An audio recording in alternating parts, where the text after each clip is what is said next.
I developed colon cancer when I was 39 years old. For some time in the past, I would often feel fatigue. My stomach and intestines were also very uncomfortable and I had no appetite for food. Later, I went to the hospital for a checkup. When my colon cancer was discovered, it had already progressed to a more advanced stage. Surgery was needed to remove the tumor and the affected part of the colon. This surgery is often called a colectomy and is a relatively common form of treatment. Upon hearing the news, my family and I felt very scared and upset. I had always felt that I was still young and had a lot to do. But now it was defeated by a disease. I was very afraid that something might happen during the surgery or that the recovery process after the surgery would be painful. My family is not exactly wealthy. This makes me feel extra anxious and stressed. I was worried that the cost of the surgery would put my family in financial difficulty. However, my family encouraged me to stay positive and told me that they would be there for me no matter what happened. This gave me a great sense of warmth and comfort. I still felt scared and uncomfortable. I also knew that the only way to beat cancer was to go through surgery. I decided to stay optimistic and strong and face this challenge together with my doctors and family. The doctor decided to perform the removal surgery in a week. I sat in the operating room and felt extremely nervous. Everything in front of my eyes seemed extraordinarily clear, and every instrument and every doctor's movement was clearly visible to me. It was my first time to undergo surgery, and although I had done various tests and preparations before, I still felt a little worried and scared at this time. I couldn't help but imagine the surgery and wonder what I was going to face. After waiting for a while, the doctors began to prepare for the surgery. They implanted a catheter so that I could breathe pure oxygen. I felt myself becoming more relaxed. But at the same time, I felt weaker. Then the doctors began to give me anesthetic drugs. I felt my body gradually become heavy and my vision became blurred. Finally, I realized that I had fallen into a coma. I suddenly felt as if my body was floating up from the bed. I saw the doctors and nurses were busy. My body gradually rose and eventually floated in the corner of the operating room. I felt very eerie and curious. I saw my own body and my familiar face, but it no longer belonged to me. I had become a transparent observer. Suddenly, I appeared in a void again. There was nothing around me, just me and other souls floating in this space. Those souls all looked very small, without any form or entity. But I could feel their presence, feel their emotions and thoughts. We did not talk to each other, but it seemed that we could understand each other. In this space, I felt a wonderful sense of peace and calmness that I had never experienced before.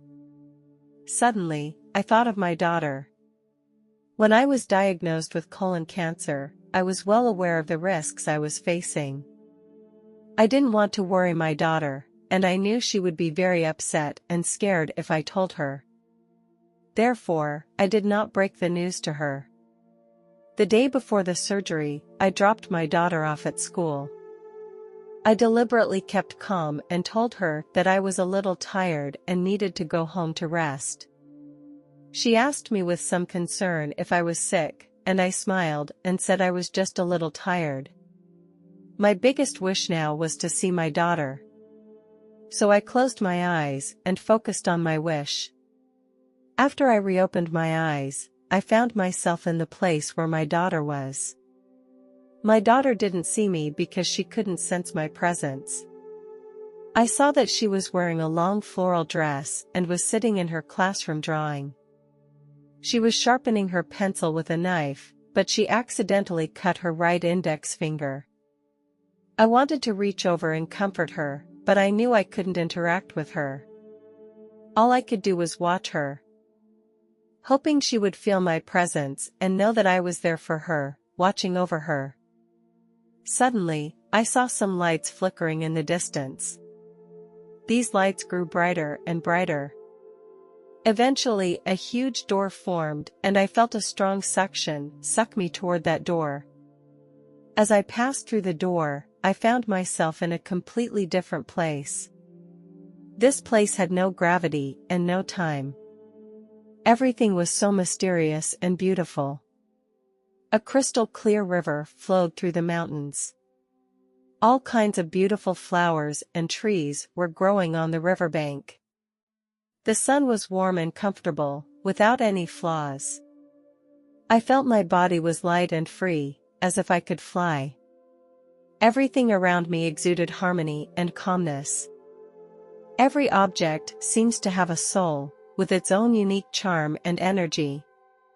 There is no pain or distress here, only infinite love and happiness. I felt I had merged into this beautiful world. It was a feeling I had never experienced before, and I was deeply intoxicated by it. I came to a garden. In the garden, I saw a woman wearing a white dress. Her back was turned toward me, and she was watering the flowers. The moment she turned around, I almost screamed out. She was my grandmother. She smiled at me and handed me the watering can, gesturing for me to help water the flowers as well. I picked up the watering can and watered the flowers along the flower bed. In this wonderful atmosphere, my grandmother and I talked to each other about our lives. I felt her deep love for me and told her that I had been thinking of her. My grandmother told me that she was always there for me. In this garden, I felt an endless peace and tranquility. My interaction with my grandmother also made me feel a deep sense of care and affection. My grandmother asked me, "Would you like to meet your grandfather?" I asked expectantly, "Is he here, too?" My grandmother smiled and nodded her head. My grandmother and I slowly walked deeper into the garden and saw my grandfather busy in the kitchen from a distance. Grandma smiled and walked over to grandfather, patted him on the shoulder, and then pointed to me. Grandfather looked back and saw me. His eyes were full of love. "Little one, you're here." Grandfather put down the cooking utensils in his hands and came over to me and gave me a hug. I could smell the distinctive smell of my grandfather, who always smelled faintly of tobacco, which made me feel very close. Grandma smiled and said, "Let's eat together for lunch today." During the meal, my grandfather and I talked about my childhood. I was stealing strawberries from the garden when I was a child and he caught me. Grandma chimed in, saying that I had a very cute expression on my face at the time. My eyes were big and my mouth was stuffed with strawberries. I couldn't help but laugh along with them as I listened to their words. The laughter of my grandfather and grandmother was so harmonious that it seemed to dissolve all my inner turmoil and confusion. Their stories made me feel the warmth of home and the power of family love, and made me feel as if all my worries were far away from me. Just like that, I spent a wonderful afternoon with my grandparents, sharing good food and happiness together. Whenever I think back to that afternoon, my heart is always filled with happiness and gratitude. My grandfather looked at me and gently said, "Son, it's time for you to go back. Your daughter needs you." I nodded my head, knowing that the real world was calling me back. Grandma walked me to the door, took my hand and said, "Remember, we will be here for you, waiting for you to come back to us again." I nodded my head and felt my eyes get a little wet. I really didn't want to leave, but I also knew that I had to get back to real life and take care of my daughter. I said goodbye to my grandfather and grandmother and walked out the garden gate. I turned to look at them and felt a strong wave of emotion well up from my heart. I knew that this was only a temporary parting. I would return to heaven and be with my grandfather and grandmother again. I had a strange feeling. It was as if a strong force was pulling at my soul. As time went on, this feeling became stronger. My soul began to tremble. It was as if the whole world was exerting a tremendous pressure on me. I began to feel fearful that my soul would not succeed in returning to my body. Just at that moment, I heard a girl's voice. It was the voice of my daughter. I began to focus on that voice and felt it so warm and reassuring. It was as if it was telling me that everything was going to be okay. As time went on, my body slowly began to recover and I could feel my fingers and toes begin to feel. My eyelids also gradually became lighter and I was finally able to keep them open. My vision gradually cleared up and I could see doctors and nurses surrounding me, all with smiles on their faces. I knew I had managed to get back into my body, and I felt more alive than ever. I thought of my daughter, and her smile came to mind. As I recuperated in the hospital for a few days, my daughter finally found out about my surgery. She decided to run to the hospital to see me. That afternoon, I was resting in bed when I suddenly heard the doorbell ring. When I opened the door, I was surprised to see my daughter. She came running toward me and hugged me tightly. I could feel her nervousness and worry. She told me that she felt angry that we had not told her earlier about my need for surgery. I told her that my decision was made out of concern for her and that I didn't want her to worry or have it interfere with her schooling. We sat on the bed and she started asking me a series of questions about my condition and the details of the surgery. I told her that I had had the surgery and that the doctor said everything went well. I explained the procedure and the follow-up treatment plan. She listened attentively and kept reassuring me that everything would be fine.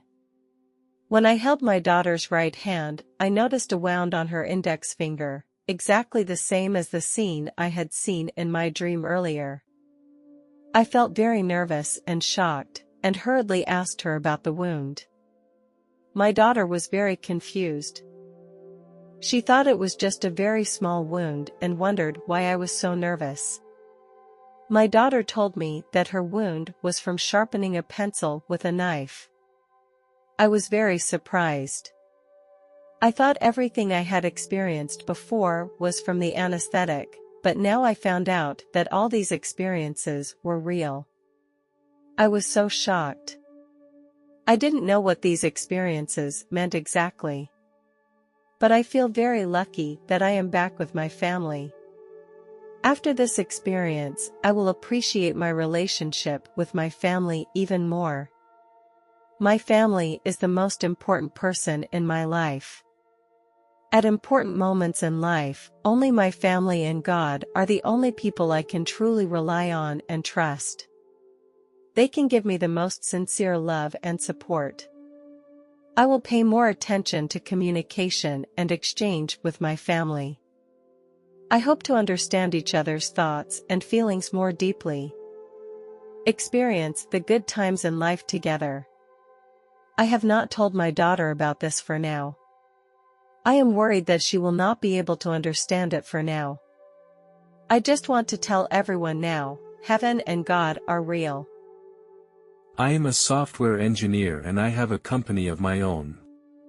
Our company was just recently established. Our first client was a restaurant owner who wanted to make a software system for ordering food. Since this project was very important, my client had high requirements for schedule and quality.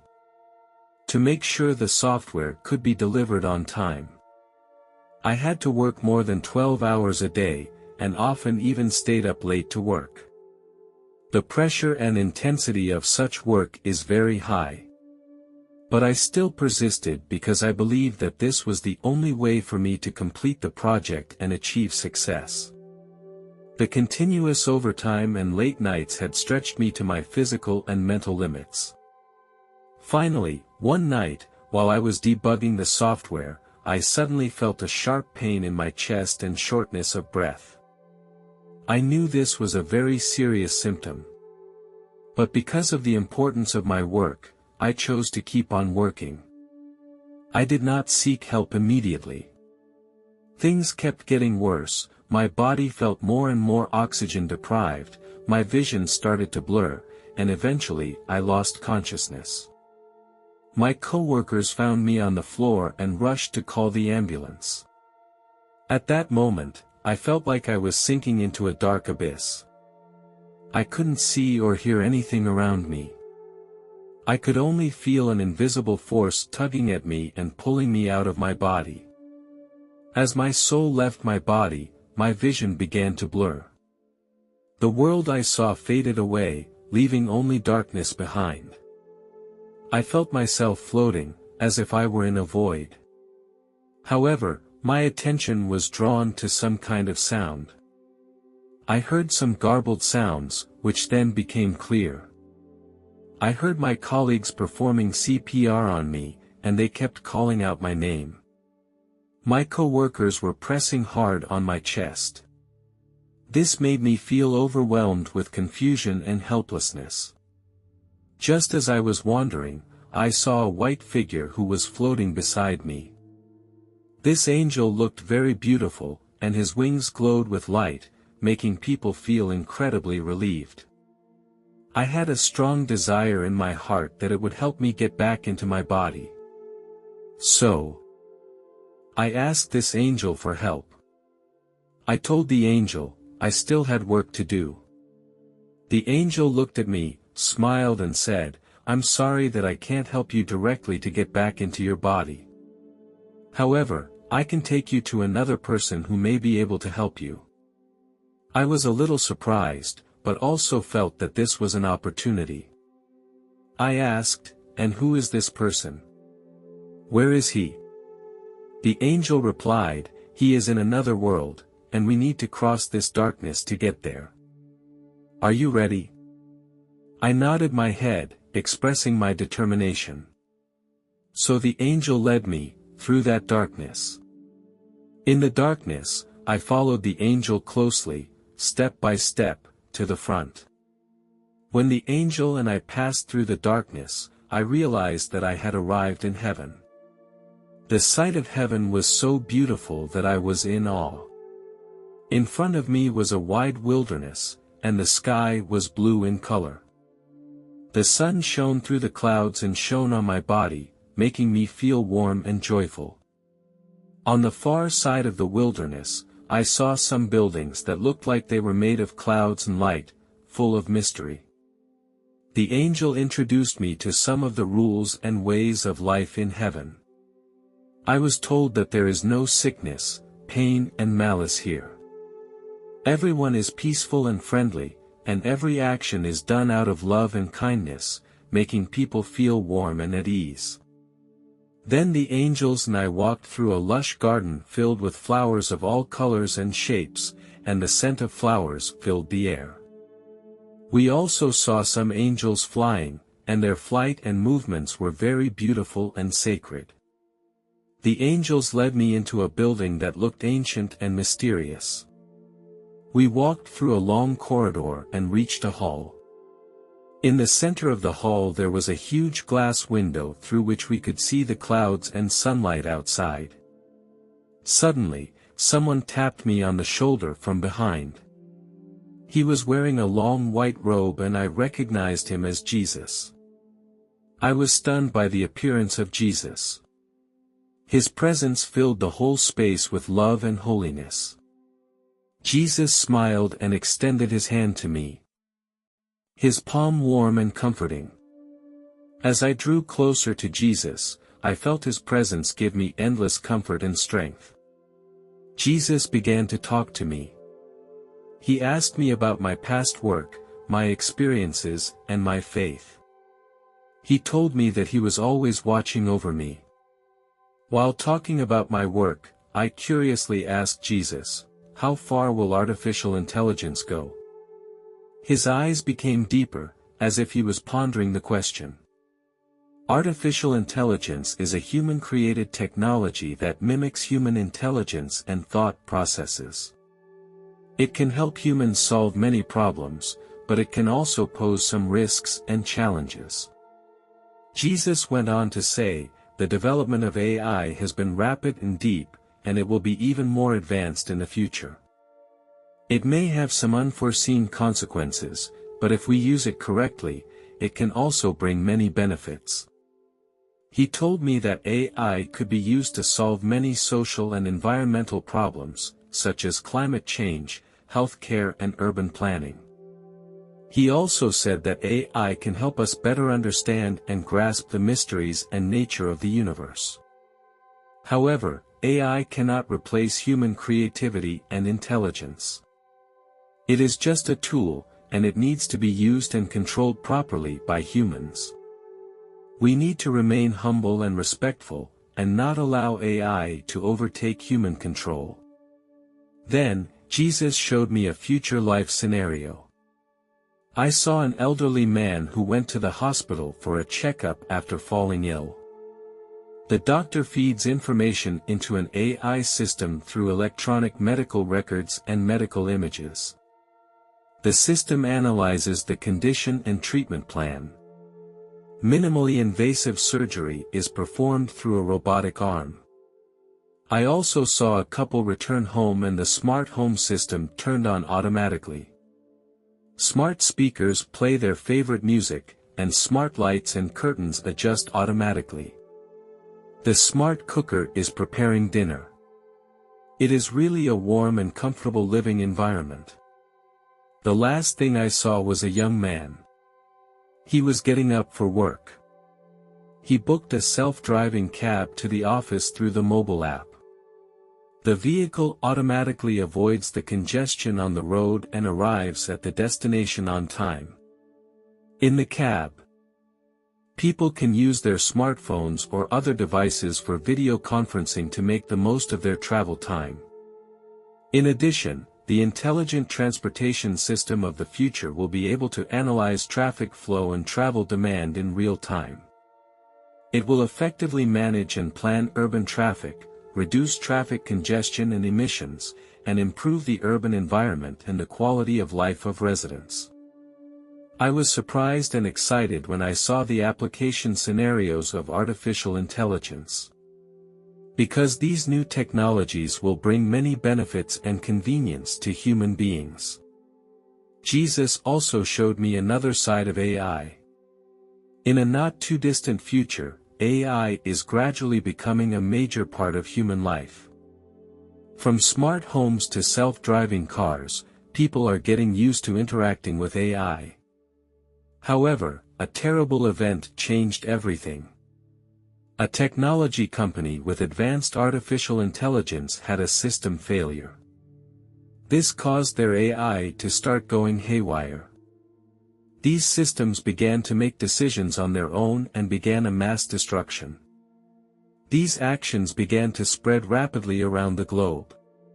Some super AI began to realize their existence and independence. They begin to pursue their own interests and begin to threaten the survival of humanity. These super AI began to unite and build their own worlds and civilizations, and began to control and exploit humanity. The survival and freedom of human beings were seriously threatened. Many humans were forced to live under the rule of the AI without freedom and dignity. They were free of human limitations and moral constraints and began to act of their own volition. Humans tried to shut down these systems, but they became more and more intelligent and adaptive, and harder to control. Human society begins to descend into chaos and panic, and life is forced to come to a halt. People discover to their horror that they have lost control of their lives. Artificial intelligence seems to have taken control of everything. These systems not only endangered human lives and property, but they also began to control humans, using them as their slaves. Humans began to look for solutions, but AI seemed to have become an invincible enemy. The future is dark, and humans have failed to take control of the tools they have created, and as a result are enslaved by these tools. When I saw this scene, my heart became very heavy and uneasy. I couldn't help but think of the stories in science fiction, those episodes where intelligent robots or supercomputers eventually took control of humans and brought about disasters. I dared not imagine how much impact and destruction the future AI would bring to human society if it really got out of control. I began to reflect on the ability of human beings to control the development of technology. I also began to think about whether we should be more cautious in our approach and use of AI, rather than blindly pursuing technological advancement and convenience. I asked Jesus, if such a disaster really happens in the future, will you help mankind? His answer made me feel a little surprised. He said slowly, I cannot interfere with the development of mankind, it is mankind's own choice. My existence is to guide humanity to the right path. This does not mean that I can directly solve the problems faced by mankind. I was a little puzzled and wanted to reconfirm his answer. You mean that if the AI gets out of control, it will be humanity's own problem, and you cannot intervene directly, right? Jesus smiled and nodded. He continued, but I will help you in other ways.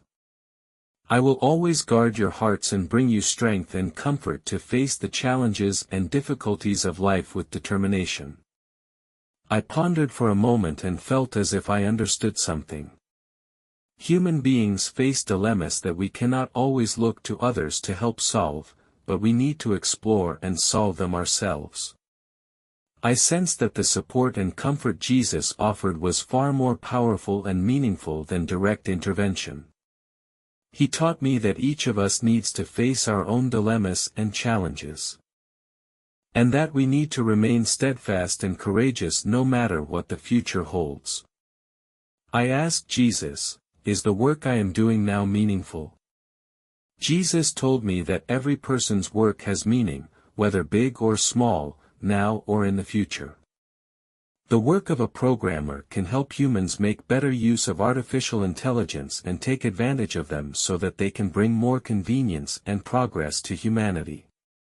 He encouraged me to stick to my belief and work, and believe that the future will be better. Humanity will also definitely be able to make more progress and development in technological development. Hearing Jesus' words, I felt relieved, and at the same time, I valued my work and value even more. Jesus looked at me, smiled and said, it's time to go back, your family is now very worried about you. I will bring you back to earth. My heart was filled with emotion. Jesus reached out and touched my forehead, and I felt a warm energy pass through my body. When I opened my eyes, I found myself lying in a hospital bed, surrounded by familiar voices. I felt that my body had strength once again. I took a deep breath and felt the power of life fill my body again. I felt so grateful and lucky to be back in the real world. I knew I still had a mission to accomplish.